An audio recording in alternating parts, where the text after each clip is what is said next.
এবার আমরা এসে গেছি ওয়ার্ডস লেকে।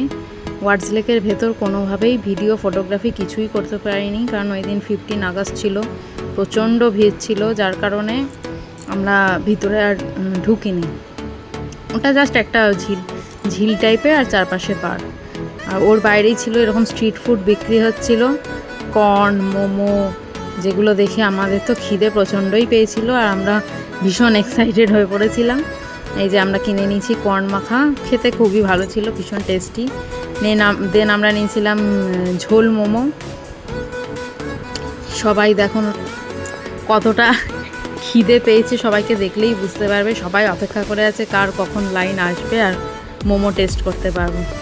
দেন আমরা পৌঁছে গেছি হোটেলে। এই যে এটা হচ্ছে আমাদের 4 দিনের আশিয়ানা, যেখানে আমরা এখন নিজেদের বাড়ির মতো আর কি থাকবো, খাবো আর ঘুরবো। এখানে একটা প্রথমেই আমরা বড় ঘর পেয়ে গেছিলাম একদম নিচেই, মানে ফার্স্ট ফ্লোরেই।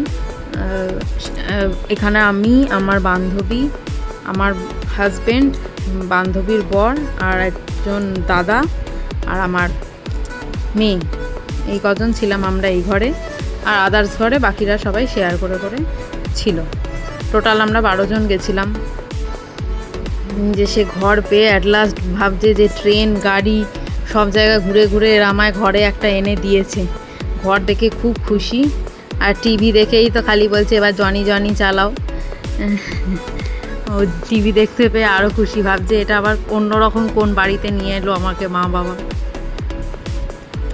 ঘরের মধ্যে এরকম একটা আলমারি দিয়েছিল যাতে ব্ল্যাঙ্কেট ছিল, দেন তার পাশেই ছিল ড্রেসিং টেবিল। আর এই যে এটা হচ্ছে বাথরুম।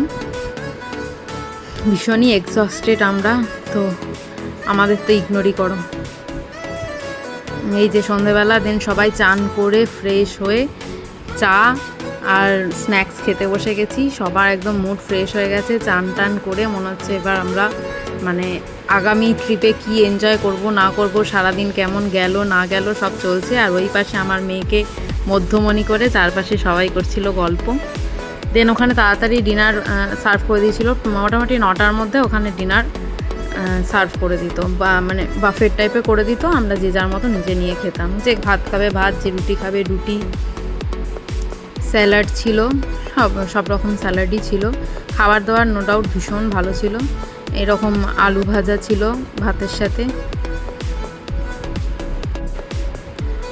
আমি তো আলু ভাজা দেখে এতই এক্সাইটেড হয়ে পড়েছি যে আলু ভাজা, ভাত আর ডাল দিয়েই মোটামুটি আমার খাওয়া হয়ে গেছে। সঙ্গে পনিরও ছিল, কিন্তু আমি আসলে মেয়েকে খাওয়াচ্ছিলাম এবং মেয়েকে ধরেছিলাম, বাকিরা সবাই খাওয়া দাওয়া করছিল বলে আমি সবার লাস্টেই খাবার নিতে গেছিলাম।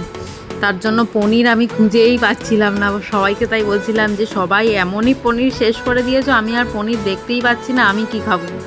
সেজন্য আমাদের আবার একটা দাদা ছিল, সেই দাদাটা এসে আমার জন্য পনির বেছে বেছে আমাকে আমার প্লেটে আর কি সার্ভ করছিল। দেন মাংসও ছিল, কিন্তু আমি খুব একটা মাংস মানে বাড়িতে খুবই কম আর বাইরে গেলে অনেকটাই অ্যাভয়েড করি, সেজন্য মাংস আমি আর খাইনি। আমি জাস্ট গ্রেভিটা নিয়ে খেতে বসে গেছিলাম। খাবার সত্যিই খুব ভালো ছিল, মনে হচ্ছিল অনেক দিন পর ঘরোয়া খাবার খেলাম ট্রেন জার্নি করে। আর এই যে এত জার্নি করে আমরা সবাই ভীষণই ক্লান্ত, কিন্তু তখন বাজে রাত 11:30। আমার মেয়ের ক্লান্ত কোনোভাবেই